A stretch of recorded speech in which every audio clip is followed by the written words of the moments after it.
ka-baby loves! Good day po! So ngayon ay mamimitas po ako ulit ng kadyos ni Nana dahil meron po akong karne na nabili. So samahan niyo ulit ako mga ka-baby loves. Pero hindi na ako doon sa taas mamimitas kundi dito na po malapit lang sa baba ng bahay namin. Katabi ng kalamansi. Yan. Kita nyo, puro ng kadyos. So ito po ay nabuhay lang. So hindi po yan tinanim. Sadyang nabuhay. Tara. So si Nana ay doon sa taas. Nagapitas.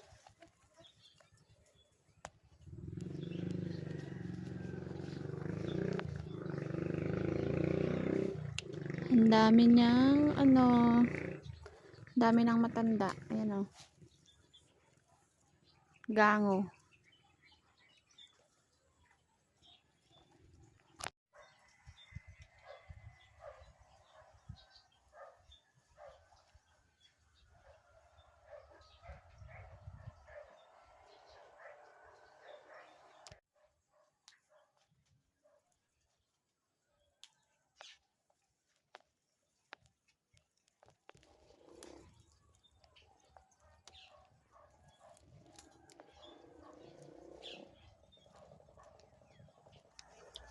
So ito na po ang kadyos mga ka-baby loves. Hinihimay na ni Nana.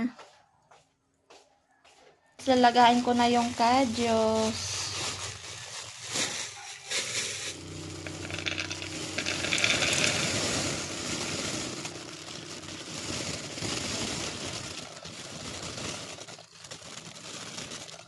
Ayan. Bali, hinugasan ko po muna yan. Tapos lagyan ng tubig. At isa lang na po yan mga ka-baby loves. Sa mga ka-baby loves, yung aking sigarilyas ay kukunin ko dahil ihalo sa aking gulay. Pwede na to. Ayan.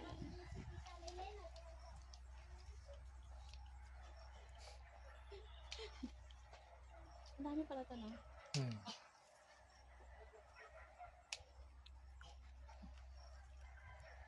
Meron pa dito sa labas.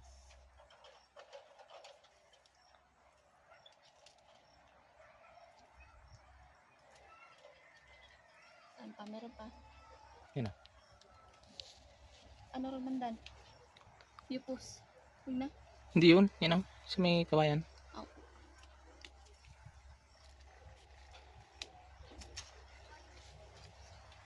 Okay.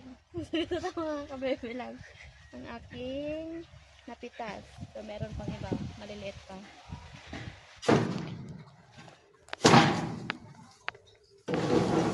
Bali, pinoproning na Eric yung aratilis. Dahil ang kanyang sanga ay nag-ano sa bubong mga ka-baby loves. Putulin mo hanggang dito, oh. Diyan, oh. Dahil kinakalawang yung bubong namin. Para naman masikatan ng araw yung aking ano. Ano putulin? Diyan, oh, sa baba. Para masikatan ng init ang aking napananim.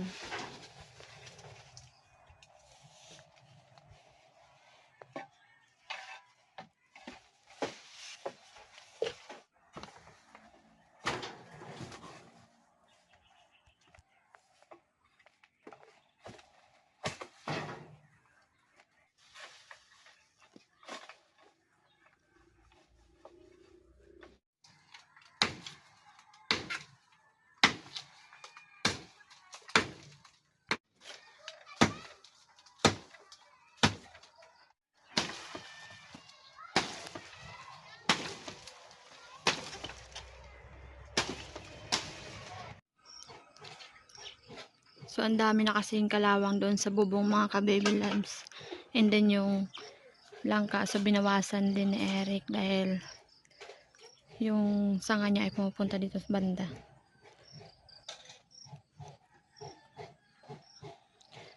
Pero, meron pa namang natira. Ayan, o. Isang sanga. Nung nakaraan, pinutol ko din to. Tingnan nyo, meron ulit to. Kasi magasalingsing pa naman yan mga kabebe loves. Dito lang sa part na to ang hindi tinanggal. Kasi dito nakasabit yung aking bulaklak.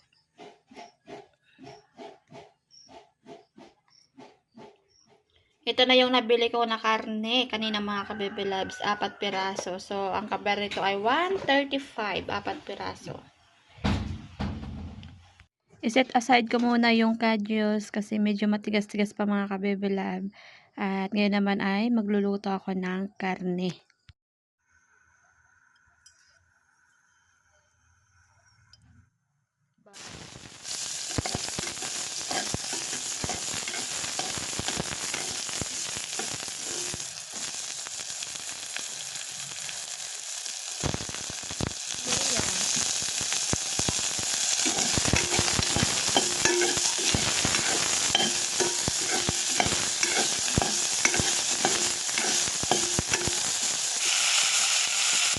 Yan mga kabebe loves, nilagay ko na ang karne.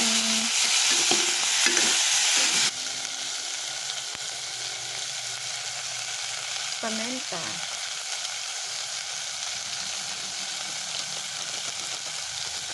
Ilagay ko yung kadyos mga kabebe loves.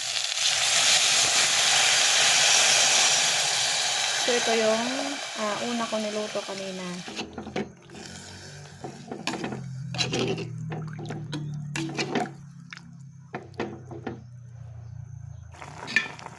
Ayan, mga kabebe loves.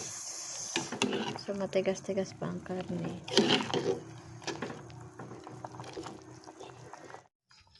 Lagay ko na yung kutapto.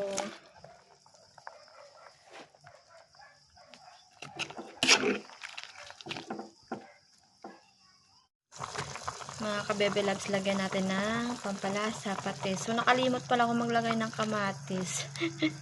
Sorry na, sa sunod ulit. Nalimutan ko. Malambot na yung karne and din yung kadyos.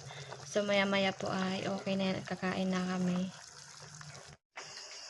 So, mga kabebe loves, ito na yung aking nilutong kadyos na may karne. Kibi lang. Walang L. Kibi. Okay po mga kabebe loves. So, kami lang po dalawa na Eric kasi si Nana po ay gusto niya daw ayan na niyang kumain. Hindi siya kumakain ng baboy. At saka, busog daw siya sa turon. So, pray na kami. Lord, thank you sa lahat. Thank you sa pagkain. Thank you sa pag-iingat. In Jesus' name, amen. Amen. So, kain tayo. Magandang gabi po sa Gabi at kain tayo. Tikman yung simpleng kadyos na may halong buto-buto ng karne. Medyo kulang pa ang ingredients pero okay na.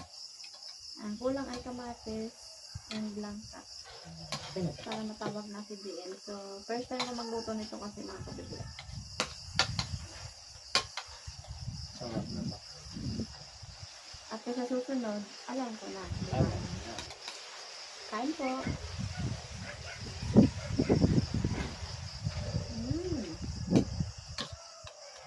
Nagitan ka na. Kailangan niyain ng Maigi. maayos.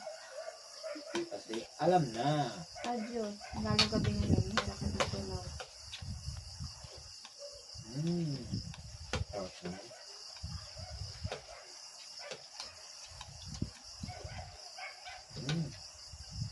Ano pa? Sarap.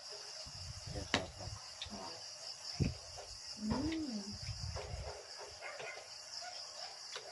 Ganito.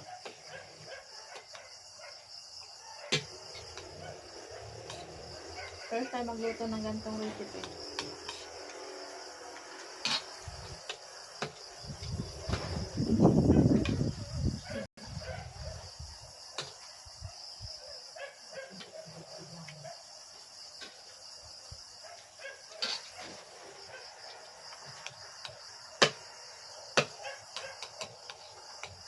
Paano kayo pag bakang ilagay?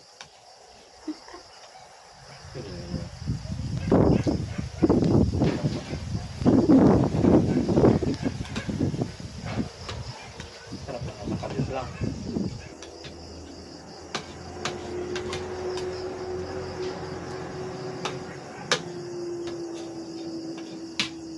Bye ulit mga ka-brother.